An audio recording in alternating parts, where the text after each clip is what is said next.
Part 1. A Mysterious Forest. At sunset, young Goodman Brown stepped into the street of Salem Village. But then he put his head back inside his house and kissed his young wife, Faith. She put her pretty head outside the house. The wind played with the pink ribbons in her hair while she called her husband.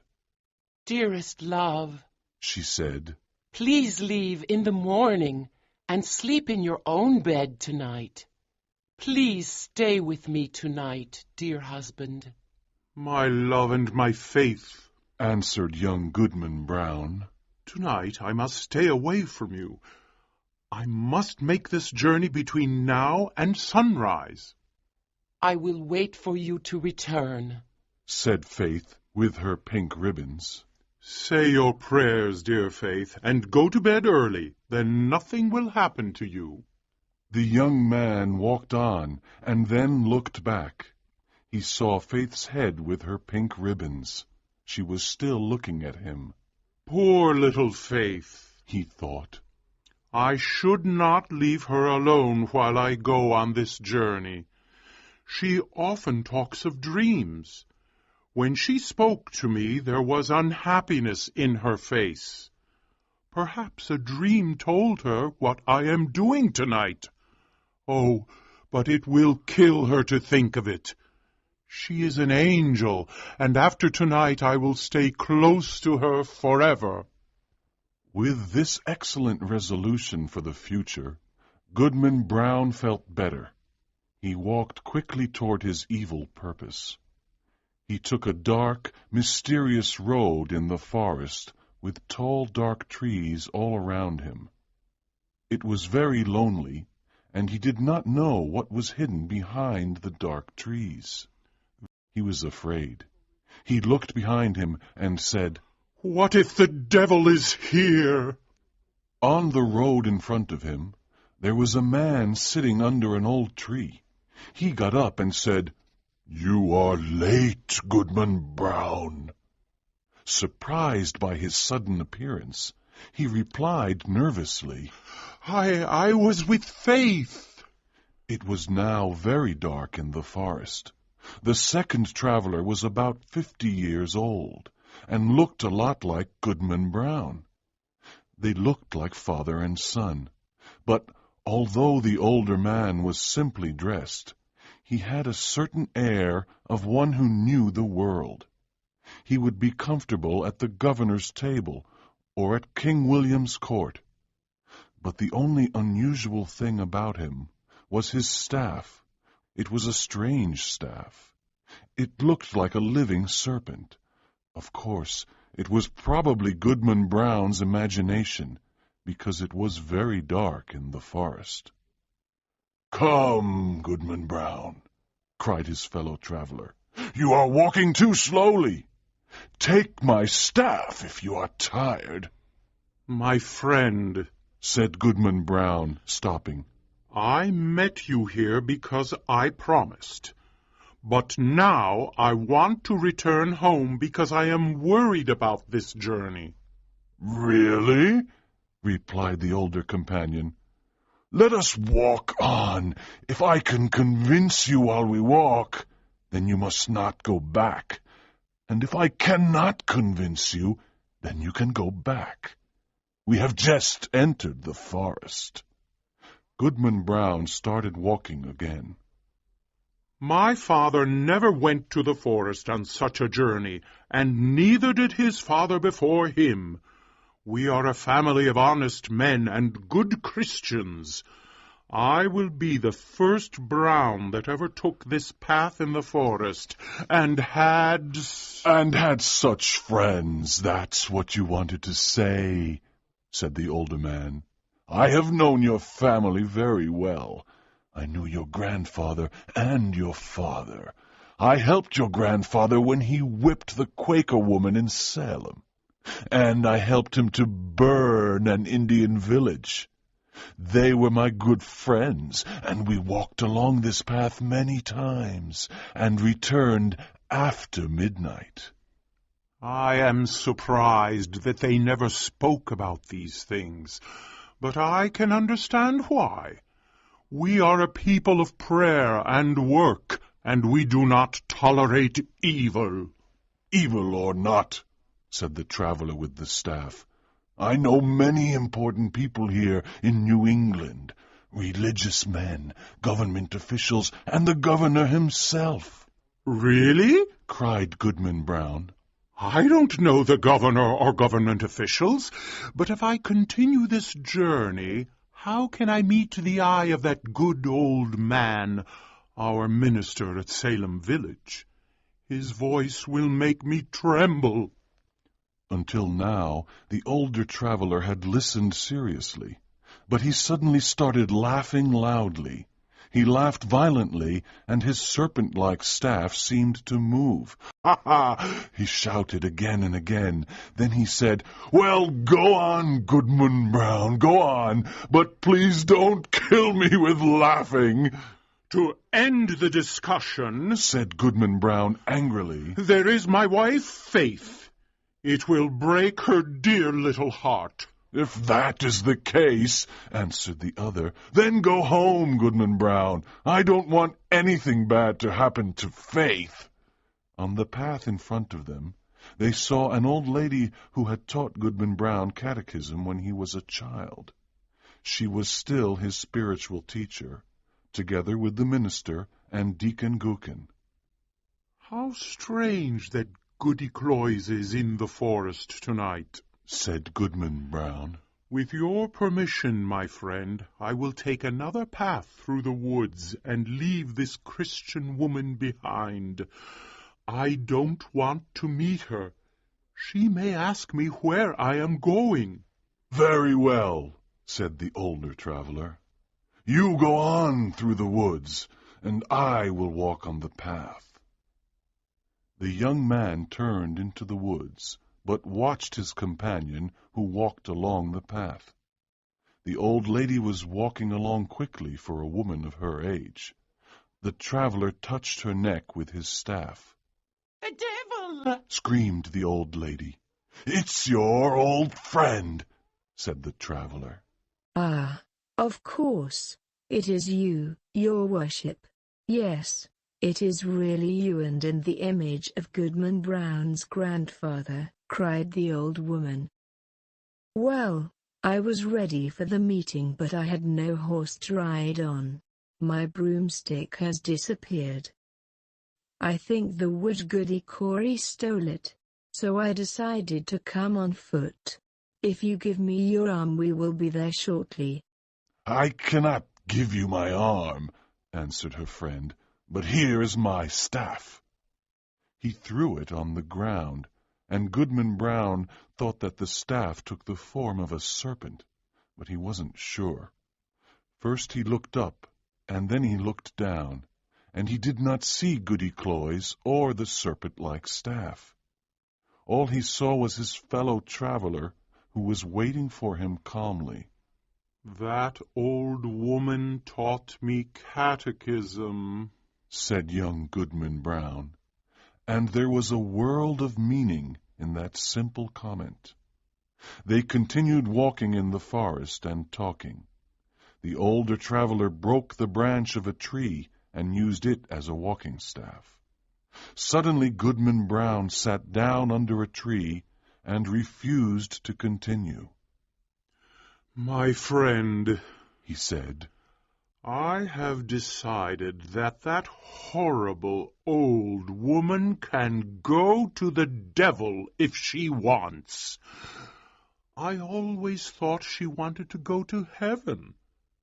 That is not a reason to leave my dear Faith and follow her." The older traveler said calmly, "Sit here and rest. When you want to continue, here is my staff to help you." He threw his companion the staff and disappeared into the dark forest. Goodman Brown sat there for a few moments. He was proud of himself because he had a clean conscience, and he could look Deacon Gookin straight in the eye. And that night he could sleep in Faith's arms, instead of spending the night in the forest. As he was thinking these pleasant thoughts, he heard the sound of horses along the path. He decided to hide in the forest. Part 2. Goodman Brown did not recognize the men on the horses, because it was too dark. However, he thought he heard the voices of the minister and Deacon Gookin.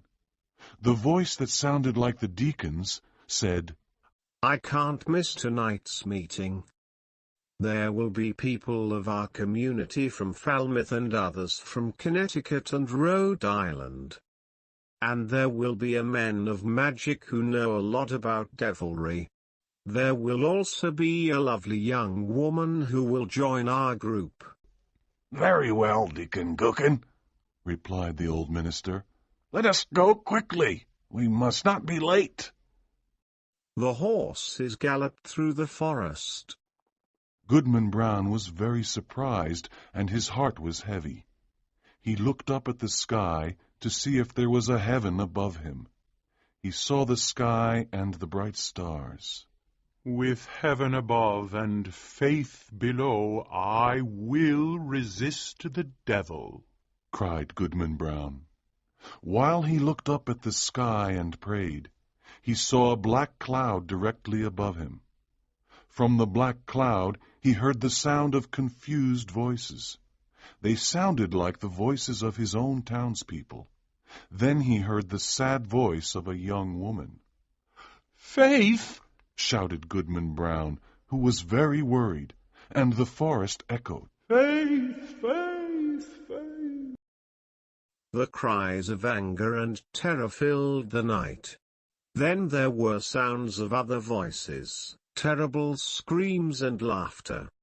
The black cloud passed over his head, and something fell down slowly. It was a pink ribbon. "My faith is gone!" he cried. "Oh, there is no good in this world. This world belongs to the devil." Young Goodman Brown was desperate. He took his staff and started walking very quickly. The road became darker and more frightening. There were strange, terrible sounds everywhere. cried Goodman Brown when the wind laughed at him. "You can't frighten me! Come witch, come wizard, come the devil himself. Here comes Goodman Brown. He's not afraid of you." In all the mysterious forest, the figure of Goodman Brown was the most frightening. He went forward courageously as he listened to a strange chorus of human voices.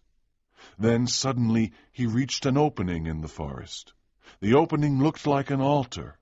It was surrounded by burning trees that looked like candles. The red light of the fire was everywhere. "What a strange group," said Goodman Brown. In this group there were ministers, church members of Salem Village, pious ladies, important men of the government, and young girls. Good old Deacon Gookin was there, too. However, among these good people there were also thieves, criminals, and bad people. They were all together. "But where is Faith?" thought Goodman Brown nervously. He heard a hymn. It was a slow, sad hymn about dark sins and evil. The chorus sang, and a loud organ played. Everyone was singing to the devil. It was an image of horror. Then suddenly a voice cried, "Bring in the converts!" When he heard this, Goodman Brown approached the group, and he felt evil. He thought he was his dead father calling him. Then he saw a sad woman who put out her hand to warn him. Was she his mother? Then the old minister and Deacon Gookin took his arm and brought him forward. A thin woman with a veil on her face walked between Goody Cloyse, the pious catechism teacher, and Martha Carrier, an evil woman. Martha Carrier wanted to become the queen of hell. The converts stood there surrounded by the fire. "Welcome, my children," said the dark figure. "You have now found your true nature and your destiny. My children, look behind you." They turned around and saw the fire. There was a strange smile on every dark face. "All the people you knew and respected are here. You thought they were better than you, but they are all here worshipping me," said the dark figure. "Tonight you will know all their darkest secrets. You will know that respected men of the church have said evil words to young girls, that pious women have poisoned their husbands, and that young men have killed their fathers to get their money. You will understand the mystery of sin and evil, and now, my children, look at each other." They all looked at each other. Suddenly Goodman Brown saw Faith, and she saw her husband. "Remember, evil is the nature of all people. Evil must be your only happiness. Welcome again, my children." "Welcome," repeated the devil worshippers. Young Goodman Brown and Faith stood among the others. They seemed undecided. Did they want to go on? Goodman Brown looked at his wife, and she looked at him. "Faith, Faith," cried Goodman Brown. "look up to heaven and resist the devil." He did not know if Faith obeyed him. After he had spoken, he found himself alone with the sound of the wind in the forest. He was standing against a cold, humid rock. A branch of a tree that had been on fire was now cold and wet. The next morning, young Goodman Brown walked slowly in Salem village. He was a very confused man. He saw the good minister walking near the cemetery and preparing his sermon. Goodman Brown avoided the old man. Old Deacon Gookin was praying, and Goodman Brown could hear his prayers through the open window. "Who is he praying to?" thought Goodman Brown. Goody Cloyse, the pious old Christian, was giving religious instruction to a little girl. Goodman Brown pulled the little girl away. Near the church he saw Faith's head with the pretty pink ribbons. She was very happy to see her husband, and almost kissed him in front of the whole village. But Goodman Brown looked at her severely and sadly, and walked on. Did Goodman Brown fall asleep in the forest, and only have a terrible dream about a witch meeting and the devil? Perhaps, but it was a dream of evil omen for young Goodman Brown. After that strange night, he became a sad, dark, almost desperate man. On Sunday, when the congregation sang a hymn, he could not listen to it. He could still hear the frightening hymn of the night in the forest. At night, he often awoke and moved away from Faith. When the family prayed, he looked at them angrily and turned away. After a long life, Goodman Brown's body was carried to his grave, followed by Faith, his children, and grandchildren. There was a procession with many friends, but there were no hopeful words on his tombstone, because his last hour was very sad and hopeless.